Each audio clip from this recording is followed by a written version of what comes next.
Welcome to Let Me Fix This. Enjoy the video. In this video, I will explain how to file taxes as a real estate agent step by step. First, understand your tax obligations as a self-employed individual. You are responsible for both employer and employee portions of Social Security and Medicare taxes, totaling 15.3% on net earnings up to a certain limit. Begin by setting up a robust record-keeping system for all your financial transactions. This foundational step is crucial for accurate reporting and maximizing deductions.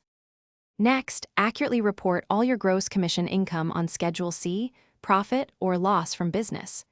This includes all earnings before any deductions.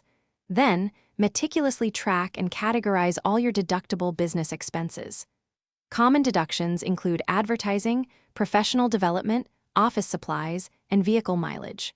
For example, you can deduct 58.5 cents per mile for business travel. After calculating your net profit or loss on Schedule C, you will use this figure to determine your self-employment tax. This is done on Schedule SE, self-employment tax. Remember, this covers Social Security and Medicare.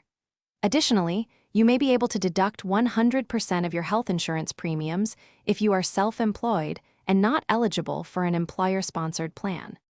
Finally, as a self-employed real estate agent, you are generally required to pay estimated taxes quarterly. This helps you avoid underpayment penalties at year-end.